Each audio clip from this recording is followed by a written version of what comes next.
வணக்கம். இது Rajapriyan review. Bhagyaraj sir அப்படின்னாவே எனக்கு ஞாபகம் இருக்கிற சில விஷயங்களை பற்றி பேசலாம் அப்படின்னு நினைக்கிறேன். ஒரே மாதத்துக்குள்ளாவே குரு சிஷ்யன் ரெண்டு பேருடைய மரணம். Bharathi Raja sir, Bhagyaraj sir. கடைசி வரை வாழ்நாள் முழுவதும் பார்த்திங்கன்னா குருவை பேர் சொல்லி சார் அப்படின்னு சொல்லிட்டு தான் எல்லாரும் சொல்லுவாங்க.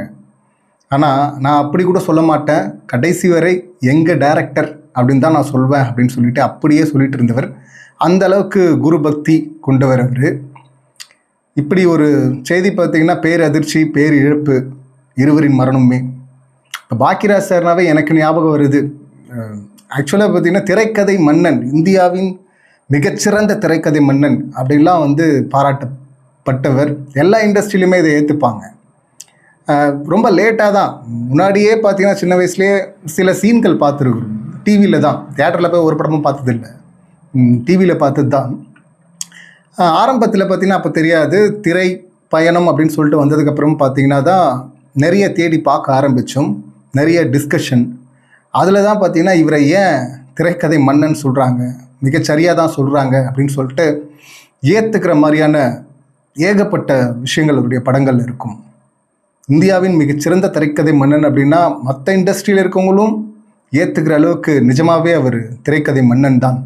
திரைக்கதை அப்படின்னாவே பார்த்திங்கன்னா நம்ம ஒரு பக்கம் பார்த்தது நோலன் சார் மாதிரி ஒரு காம்ப்ளெக்ஸான முடிச்சை போட்டு வேறு லெவலில் எடுத்துகிட்டு நிப்பாட்டுறது.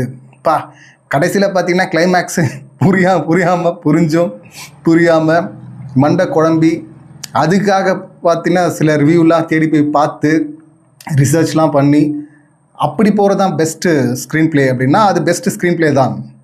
ஆனால் இன்னொன்றும் இருக்குது. பாமரர்களுக்கும் புரிகிற மாதிரி பெரிய பிரம்மாண்டம், பெரிய ஆர்டிஸ்ட் அப்படிலாம் இல்லாமல் சிம்பிளாக ஆனால் ப்ரெடிக்ட் பண்ண முடியாத மாதிரி திரைக்கதையை எடுத்துகிட்டு போகிறது இருக்குல்ல, அதில் அவர் கிங்கு தான் எப்போவுமே. அதை எல்லாருமே ஏற்றுப்பாங்க. இப்போ 2 மாதம் முன்னாடி கூட பார்த்திங்கன்னா ஒரு டிஸ்கஷனில் இருக்கும்போது அதில் ஏதாவது ஒரு இடத்துல லாக் ஆகிடுவோம், இல்லைனா தொடர்ந்து அதையே ஒர்க் பண்ணிகிட்டு இருக்கிறதுனால ஸ்ட்ரெஸ்ஸாக ஃபீல் பண்ணோம் அப்படின்னா அப்பப்போ இவருடைய படங்களை பற்றி பேசுகிறது உண்டு. அப்பவும் பேசியிருந்தோம். ஒரே படம் தான்னாலும் நம்ம பார்க்குற பார்வைகள் வேறு இல்லை. ஒவ்வொருத்தர் ஒரு மாதிரி அதை அவங்களுக்கு பிடிச்ச சீன்லாம் சொல்ல பார்த்திங்கன்னா ஒரு மணி நேரத்துக்கு மேலே பேசினோன்னா அந்த மொத்த ஸ்ட்ரெஸ்ஸும் போயிடும். சிரிச்சுக்கிட்டே இருப்போம். ஏன்னா அவ்வளோ இருக்குது சொல்கிறதுக்கு. அதெல்லாம் எனக்கு ஞாபகம் இருக்க சில விஷயங்களை இந்த வீடியோவில் சொல்லலான்னு பார்க்குறேன். ஃபஸ்ட்டு ஒரு கை ஓசையெல்லாம் பார்த்திங்கன்னா ஹீரோ ஒரு வாய் பேச முடியாத மாற்றுத்திறனாளி. அவர் சூசைட் அட்டம் பண்ணிக்க போகிறாரு. இப்போ அதில் பார்த்திங்கன்னா மரத்தில் போயிட்டு தூக்கில் தொங்கலாம் அப்படின்னு சொல்லிட்டு போகும்போது பார்த்திங்கன்னா கிளை உடச்சி விழுந்துருவார். அது ஃபெயிலியர் ஆகிடும். இப்போ அடுத்து பார்த்திங்கன்னா கிணத்துல குதிக்கலாம் அப்படின்னு சொல்லிட்டு ஒரு கல்லை கட்டிட்டு கிணத்துல போய் குதிப்பார். பார்த்தா கிணத்துல தண்ணி இருக்காது. சரி, 3வது அட்டம் பெருசாக பண்ணோம் அப்படின்னு சொல்லிட்டு தண்டவாளத்தில் போய்ட்டு தலையை வைக்கலாம் அப்படின்னு சொல்லிட்டு போவார். ஸோ இப்போ போய் அவராக இப்போ இது எஸ்கேப் ஆகணும்னா என்ன பண்ண முடியும்? அவராக ஏஞ்சி வந்துடணும், இல்லைனா ட்ரெயின் ஓட்டுறவர் நிப்பாட்டிடணும் ட்ரெயினை, இல்லைனா யாராவது இந்த சிகப்பு துணி ஆட்டிக்கிட்டே பார்த்தீங்கன்னா ஓடி காப்பாற்றணும் குறுக்க.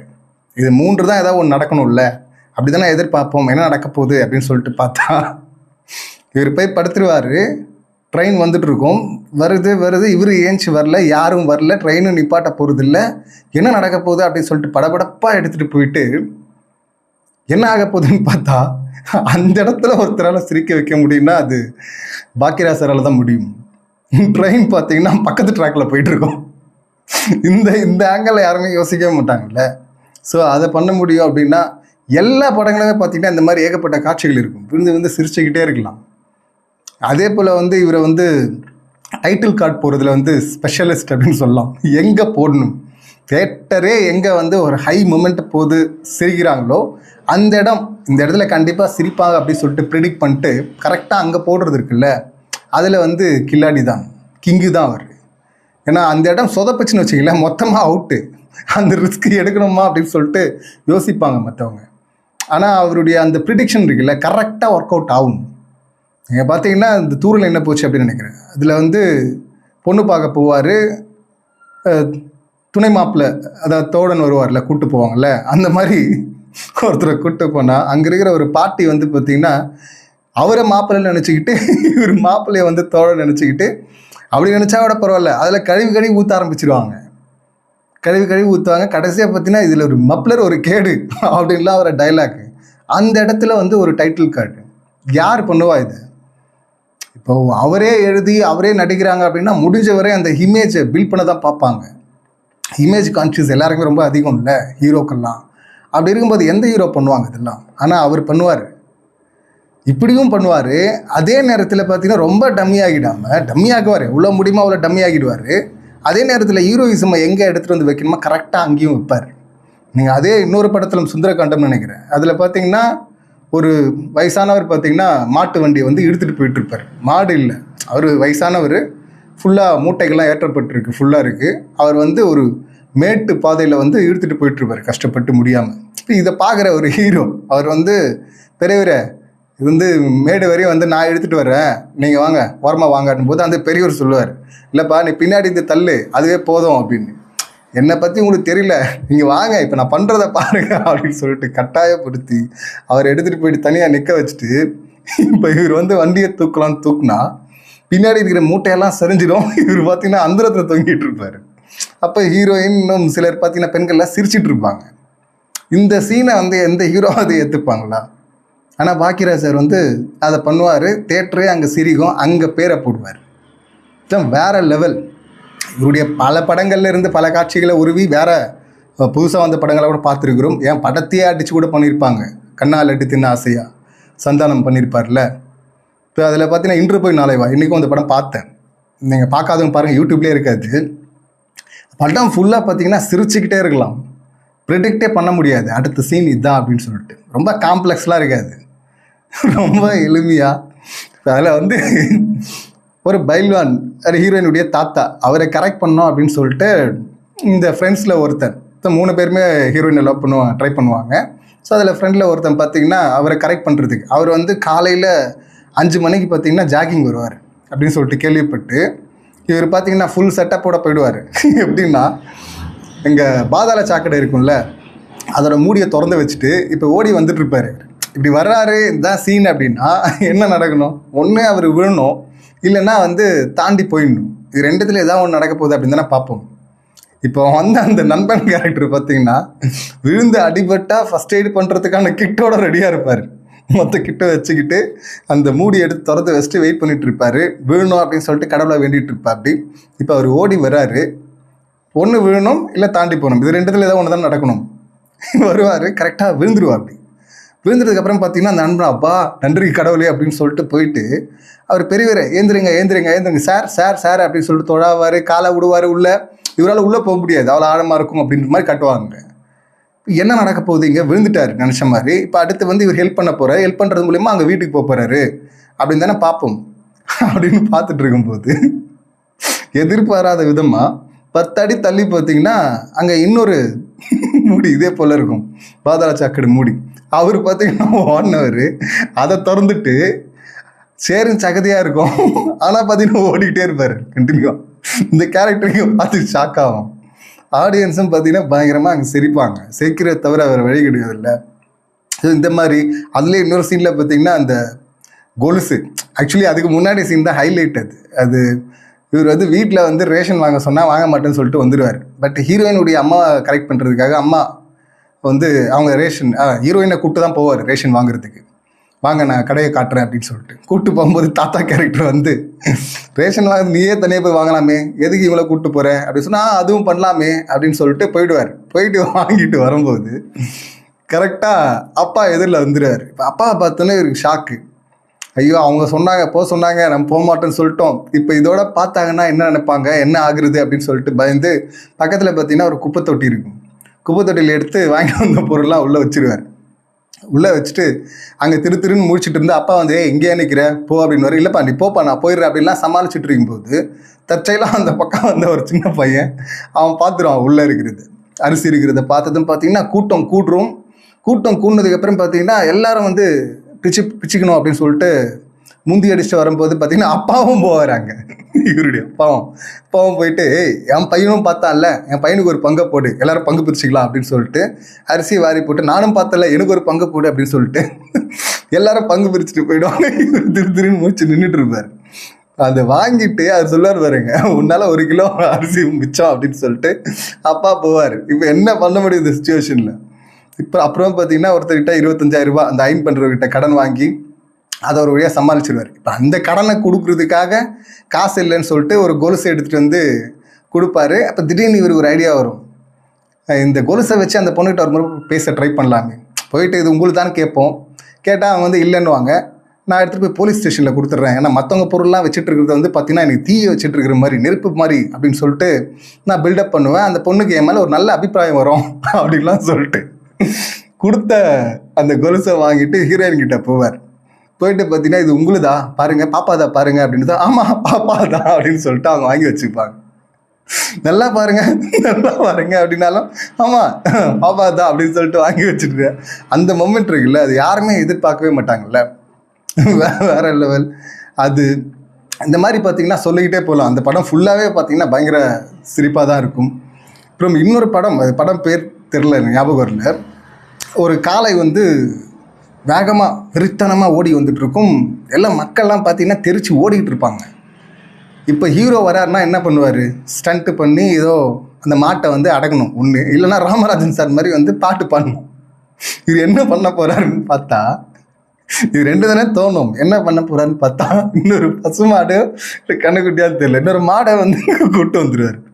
கூட்டு வந்துன்னா அந்த மாடை பார்த்தோன்னா இந்த மாடு வந்து சமாதானம் ஆகிடும் அப்படின்னு சொல்லிட்டு. ஸோ இந்த லெவலில் அதாவது கொஞ்சம் கூட வந்து நம்ம வந்து ப்ரிடிக்டே பண்ண முடியாது இந்த ரூட்டில் தான் இவர் போவார் அப்படின்லாம் சொல்லிட்டு.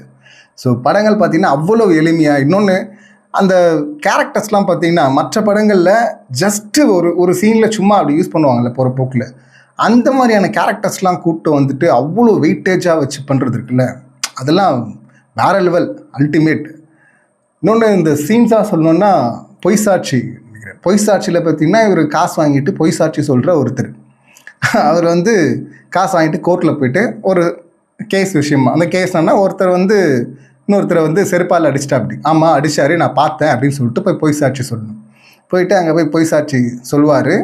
இப்போ வக்கீல் வந்து பார்த்திங்கன்னா கரெக்டாக ஒரு பாயிண்டில் வந்து லாக் பண்ணுறாரு. அப்படி நீங்கள் வந்து அடித்ததை பார்த்தேன்னு சொன்னல, ஆமாம் பார்த்தேன், அந்த செருப்பு கலர் என்ன அப்படின்னு சொல்லிட்டு செருப்பு கலரை கேட்டது இவர் திருன்னு முழிப்பார். ஐயோ செருப்பு கலரை மறந்துட்டுமே அப்படின்னு.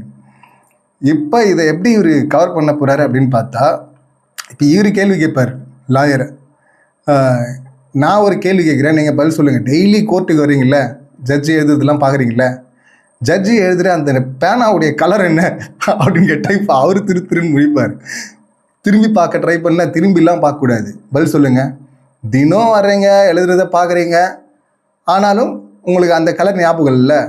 இப்போ அது தீர்ப்பு தானே பார்க்குறீங்க, அதே போல் தாங்க அடிச்சு தாங்க பார்க்க முடியும், அந்த இடத்துல வந்து என்ன கலர் அப்படின்லாங்க பார்க்க முடியும் அப்படின்லாம் சொல்லிட்டு அங்கே மடங்குற விதம் இருக்குல்ல அது.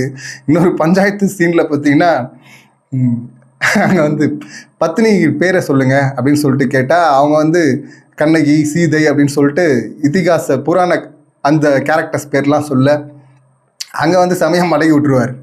இங்கே கேட்டேன்னா ஒன்று உங்கள் அம்மா பேரை சொல்லலாம், இல்லை உங்கள் மனைவி பேரை சொல்லலாம், யாருமே உங்கள் வீட்டில் இருக்கவங்க பேரை சொல்லி ஏன் எல்லாம் அங்கே போகிறீங்க அப்படின்னு சொன்னதும் பார்த்தீங்கன்னா குடும்பத்துக்குள்ளே சண்டையை இழுத்து விட்டுறது. ஸோ அந்த சீன் மறக்க முடியாத சீன் அப்படின்னு சொல்லலாம். இந்த மாதிரி பார்த்தீங்கன்னா ஏகப்பட்ட சீன். அது ஒரு படத்தை பற்றி பேசினாலும் அவ்வளோ நேரம் பேசலாம். பேச பேச வந்து இப்போ இந்த மொமெண்ட் அவர் கலைஞனுக்கு இறப்பு அப்படிங்கிறது கிடையாது, அதுவும் திரைக்கதை மன்னன் அப்படின்னு சொல்லிட்டு பேர் வாங்கின ஒருத்தர் இல்லை. இன்னொரு சீனும் வந்து ஃபேமஸாக எல்லாரும் நிறைய ஷேர் பண்ணுறது பார்த்திங்கன்னா தாவணி கனவுகள். தாவணி கனவுகள்னாவே பார்த்திங்கன்னா அந்த காயின் போடுற தேட்டரில் காயின் போடுற அந்த சீன், தங்கச்சிகளோட படம் பார்க்க போவார். அங்கே ஒரு அடல்ட் சீன் வரும்போது சரி அவங்கள வந்து அதை பார்க்க வைக்கக்கூடாது அப்படிங்கிறதுனால காயினை வெண்ணை கீழே போட்டு காயினை தேடுங்க அப்படின்வார். ஒரு 2 முறை வந்து அது மாதிரி பண்ணிவிட்டு 3ஆவது முறை பார்த்திங்கன்னா காயின் போட இவர் மறந்துட்டு இவர் அடல்ட் சீனுக்குள்ளே போவ. அப்போ அங்கே இருக்கிற தங்கச்சி பாப்பா சொல்லும், அண்ணா காயின் போட மறந்துட்டுனேன், காசு போட மறந்துட்டுனேன் அப்படின்னு சொல்லிட்டு அதை சொல்லுவாங்க. அதில் இன்னொரு முக்கியமான சீன் பார்த்திங்கன்னா பாரதிராஜ் சார் ஆக்ட் பண்ணியிருப்பார்ல, அவர் வந்து இவர் வந்து அங்கே ஜூனியர் ஆர்டிஸ்ட்டாக போயிருப்பார், அங்கே ராதிகா இவரும் போயிருப்பாங்க. அவர் வந்து டயலாக்கே செட் ஆகலை அப்படின்னு சொல்லிட்டு செம்ம கடுப்பில் இருக்கும்போது பார்த்திங்கன்னா இவர் பேசுகிறத வந்து கேட்பார். டைலாக் என்ன டைலாக் இதெல்லாம், பலாக்கா கலாக்கா அப்படின்லாம் சொல்லிட்டு ஒரு ரோஜா செடியில் முள் இருக்குது அப்படின்னு பார்க்குறத விட முள்ளு செடியில் ரோஜா இருக்கே அப்படின்னு பார்க்குறதானே பாருமா அப்படின்னு சொல்கிற மாதிரி ஆல்டர்னேட் டைலாக்கை கொடுத்து, அடுத்து பார்த்தீங்கன்னா ஒரு ப்ரமோஷன் சின்ன வயசுலேருந்தே பார்த்தீங்கன்னா அட்வான்ஸாக பண்ணுவேன், அதெல்லாம் பார்த்து சந்தோஷப்படுவேன், பட்டிருக்கேன். ஆனால் இப்போ வந்து கல்யாணத்துக்கு தேதி குறிச்சிட்டு வந்திருக்கேன், இந்த டைமில் போயிட்டு வளகாப்பே நடத்தலானே அப்படின்னு சொல்கிறியம்மா அப்படின்னு சொல்லிட்டு அந்த சீனை பர்ஃபார்ம் பண்ணி காட்டும்போது அதை பார்த்து மிரண்டு போயிட்டு பாரதிராஜா சார் வந்து நீ தான் இனிமேல் ஹீரோ, நீ தான் ரைட்டரு அப்படின்னு சொல்கிற மாதிரி இருக்கும் காட்சி. இந்த மாதிரி ஒரு மொமெண்ட் நடந்துராதா அப்படின்னு சொல்லிட்டு பல பேர் கனவு காணுவாங்க. ஆனால் ஆக்சுவலி பார்த்தீங்கன்னா இது நடந்த மொமெண்ட்டு தான் அவருக்கு. அவர் அசிஸ்டண்ட்டாக இருக்கும்போது அது அப்படி தான் நான் புரிஞ்சுக்கிறேன். ஏன்னா கிழக்கே போகும் ரயிலில் அவர் அசிஸ்டன்ட் டைரக்டராக இருக்கார். அவர் தான் சுதாகர் ஆக்டருக்கு வந்து அவர் தெலுங்கு அப்படிங்கிறதுனால இவர் வந்து டைலாக்லாம் சொல்லி தர்றாரு. இதை ஜன்னல் வழியாக இருந்து பாரதிராஜ் சார் பார்த்துட்டு வேற ஒரு மொமெண்ட்டில் வந்து அவரே சொல்லியிருக்காரு, இங்கே வந்து ஷூட் போவோம், அங்கே போயிட்டு அவன் ஏதாவது சொதப்பினான்னு வச்சுக்க, நீ தான் ஹீரோ அப்படின்லாம் சொல்லிட்டு கூப்பிட்டு போயிட்டு, ஆனால் அதுக்கப்புறம் சுதாகர் தான் நடிச்சிருப்பார் அதில். ஸோ அந்த மொமெண்ட்டு தான் பார்த்தீங்கன்னா இங்கே இப்படி மாறினதா நம்ம வந்து பார்க்கலாம். அப்படியே அந்த சுச்சுவேஷனை அப்படியே இப்படி இம்ப்ரவைஸ் பண்ணி வேறு மாதிரி வச்சு தான் இருக்கும். அது இல்லாமல் அவரே ஹீரோவை வேறு நடிக்க வச்சுருக்காருல்ல பாரதிராஜ் சார். அவர்கிட்டேருந்து வந்ததாக இருக்கலாம் இந்த எளிய மனிதர்களை வச்சு ஒரு பெரிய கேரக்டர்ஸ் கொடுக்குறதெல்லாம் இருக்குல்ல, சின்ன சின்ன ஆர்டிஸ்ட்டை வச்சு. அவர் போகிற போக்கிலே வந்து இந்த மண் வாசனைக்கு சொல்லுவாங்கள்ல, யூனிட்டே கூப்பிட்டு போய் வச்சாச்சு ஸ்பாட்டில், ஆனால் ஹீரோ யாருன்னு தெரில, ஹீரோவை வந்து செலக்ட் பண்ணவே இல்லை அப்படின்னும் போது கோயிலுக்கு போகும்போது தற்செயலாக ஆட்டோகிராஃப் கேட்க வந்த ஒருத்தரை வந்து நீ தான் ஹீரோ அப்படின்னு சொல்லிட்டு ஏற்றிட்டு போகிறது இருக்குல்ல. ஸோ அந்த கட்ஸு அங்கிருந்து வந்தவர், இவர் கூட இருந்தவர். ஸோ இவருக்கும் அப்படியே வருது இல்லை, அதோடைய அடுத்த லெவலுக்கு எடுத்துகிட்டு போயிருப்பார். பெரிய ஆர்டிஸ்ட் சிவாஜி சாரை வச்சு பண்ணுவாங்க, ஆனால் கூட நடிக்கிற ஆர்டிஸ்ட்லாம் பார்த்திங்கன்னா ரொம்ப ஜூனியர் ஆர்டிஸ்ட் லெவலில் தான் இருப்பாங்க. ஆனால் பார்த்திங்கன்னா ஒரு பெரிய பெரிய ஒரு இம்பார்ட்டண்ட்டான கேரக்டரை கொடுத்து அவங்ககிட்ட அந்த பர்ஃபார்மன்ஸை வாங்குறதாகட்டும், அதை நம்பகத்தன்மையாக பண்ணுறது இருக்குல்ல. இப்போ இன்னொன்று சொல்லுவாங்க அவரை பற்றி சொல்லும்போது, இப்போ அந்த 7 நாட்கள் கிளைமேக்ஸ் எல்லாருக்குமே தெரியும். இங்கே வந்து சாரே எந்த காதலி உங்கள் மனைவி ஆகலாம் அப்படின்லாம் பேசுவார்ல, உங்கள் மனைவியினுடைய காதலியாக முடியாது அப்படின்லாம் பேசுவார். இப்போ இன்னொரு படம் சேம் சுச்சுவேஷன், ஹஸ்பண்டே பார்த்திங்கன்னா தாலி அறுத்துட்டு லவரோட சேர்த்து வைக்கிற அதையும் ஜஸ்டிஃபை பண்ணுறாரு. இங்கே வந்து பார்த்திங்கன்னா தாலியெல்லாம் வந்து அறுக்கக்கூடாது அப்படின்னு சொல்லிட்டு இதையும் ஜஸ்டிஃபை பண்ணுறாரு. 2 எக்ஸ்ட்ரீம் இல்லை, அப்படியும் பண்ண முடியும் இப்படியும் பண்ண முடியும் அப்படிங்கிறது தான் அந்த ஒரே சுச்சுவேஷனை ஹேண்டில் பண்ணுறது இருக்குல்ல, அது வேறு யாருமே பண்ண முடியாது. முந்தானை முடிச்ச வந்து நிறைய முறை உதாரணங்களாக சொல்லுவாங்க நிறைய டிஸ்கஷனில்.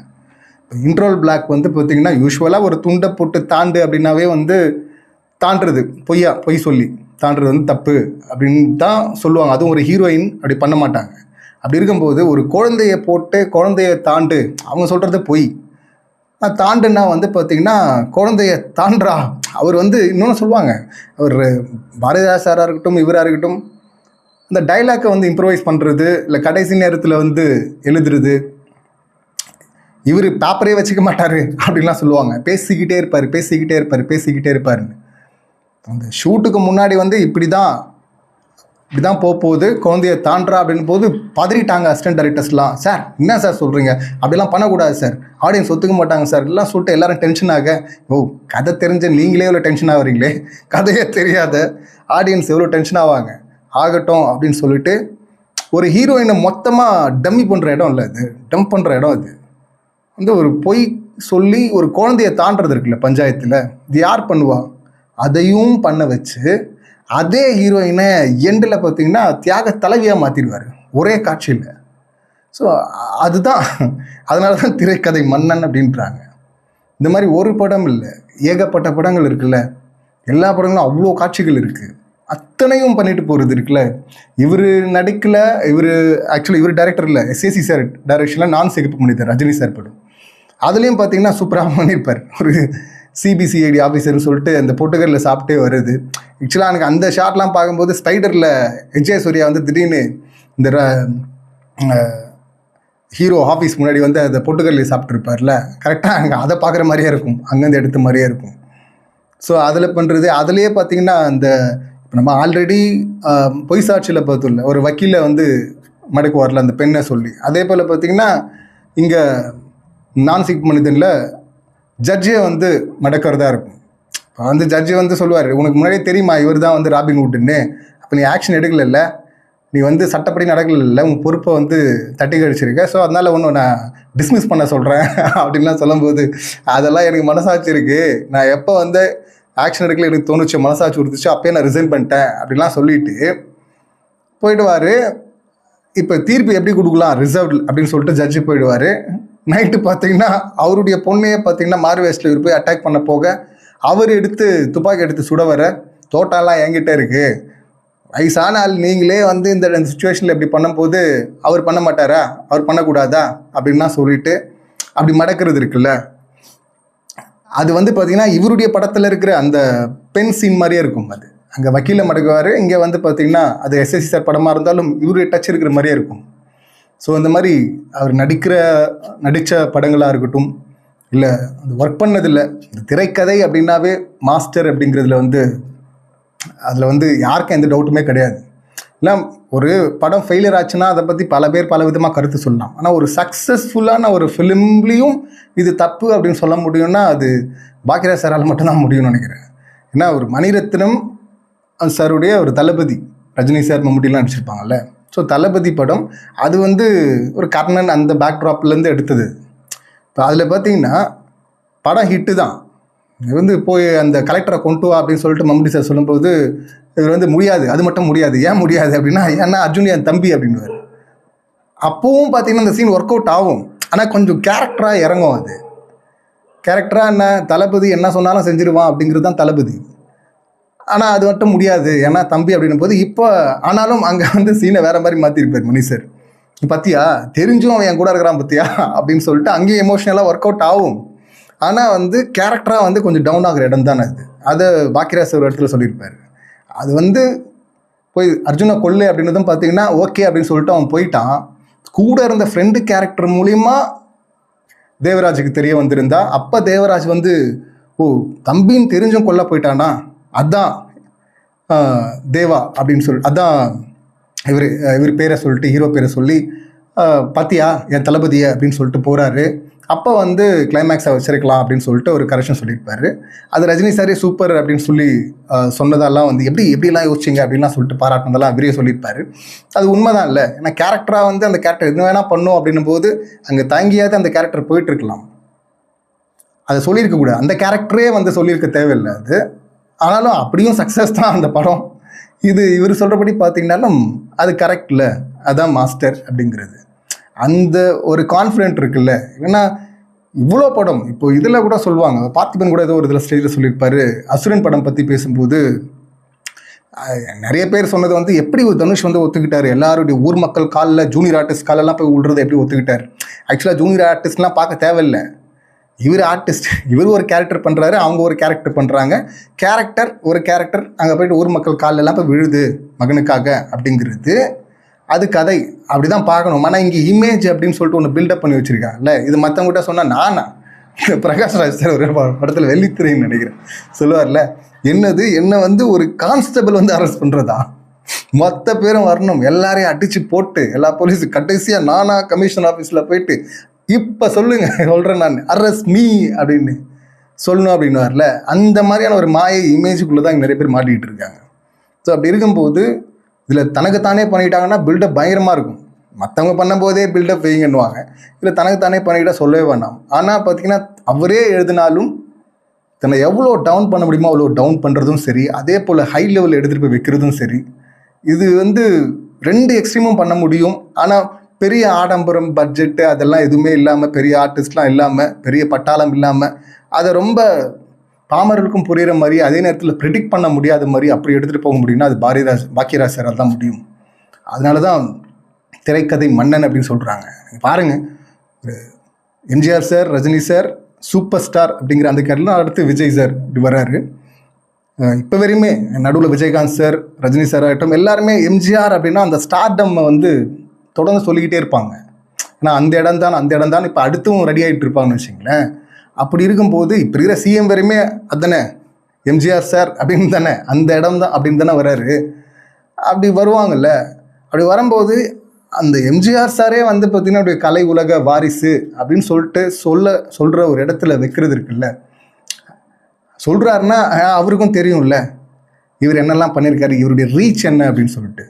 இவருடைய ஒரு படம், அதோடைய கலெக்ஷன், அந்த கலெக்ஷனை பற்றி சட்டமன்றத்தில் பேசுகிறாங்க. என்ன இவ்வளோ கலெக்ட் ஆகிட்டு இருக்கு, என்ன பண்ணிருக்கீங்க இன்கம் டேக்ஸ் டிபார்ட்மெண்ட்லாம் சொல்லிட்டு இவங்க ரைடு வந்தவர் கூட்டிக்கிட்டு இவர் சென்சார் ஆஃபீஸ் போயிட்டு அந்த சம்பவங்கள்லாம் அவரே சொன்ன வீடியோக்கள்லாம் இருக்குது. அதெல்லாம் செம்ம சுவாரஸ்யமாக இருக்கும். ஸோ இப்படி பார்த்தீங்கன்னா ப்ரிடிக்ட் பண்ண முடியாத லெவலில் தொடர்ந்து அவ்வளோ எளிமையாக எடுத்துகிட்டு போகிறது இருக்குல்ல, அது ரொம்ப லேட்டாக தான் எனக்கு புரிஞ்சது. இதுதான் பெஸ்ட்டு ஸ்க்ரீன், இதுவும் பெஸ்ட்டு ஸ்க்ரீன் பிளே, அப்படியும் பண்ணலாம் நோலன் சார் மாதிரி, இல்லை இப்படியும் பண்ணலாம், அது ஒரு பிரம்மாண்டம் பெரிய பட்டாளம்லாம் தேவையில்லை அப்படிங்கிறத சொல்லிட்டு போன ஒரு குரு அப்படின்னு சொல்லலாம். இவர் இங்கே மறைஞ்சிட்டாரு. பட் இவருடைய படைப்புகள் அது பாடங்களாக மட்டுமே இல்லாமல் திரையில் இருக்கவங்களும் சரி, திரை பயணத்தில் இருக்கவங்களுக்கும் சரி, பாமரர்களுக்கும் சரி, இல்லை மற்ற மக்கள் அனைவருக்குமே சரி, எல்லாருக்குமே பாடம் மட்டும் இல்லை, அது ஒரு ஸ்ட்ரெஸ் பஸ்டர் அப்படின்லாம். அது மூலயமா அவர் எப்போவுமே இருப்பார். பாரதி ராஜா சாரும் சரி, இவரும் சரி இங்கேருந்து போயிட்டாங்க. பட் அவருடைய படைப்புகள் இருக்கும், என்றும் இருக்கும் அப்படின்னு சொல்லிட்டு நம்புகிறேன். இப்போ ரேண்டமாக தோணுன விஷயங்கள் இன்னும் நிறைய இருக்குது. பட் இது இப்போது போதும் அப்படின்னு நினைக்கிறேன். இந்த சம்பவங்களை நீங்கள் எப்படி பார்க்குறீங்க, உங்கள் கருத்துக்கள் என்ன அப்படிங்கிறது கமெண்ட் பண்ணுங்கள். மீண்டும் அடுத்த வீடியோவில் சந்திக்கலாம். நன்றி, வணக்கம்.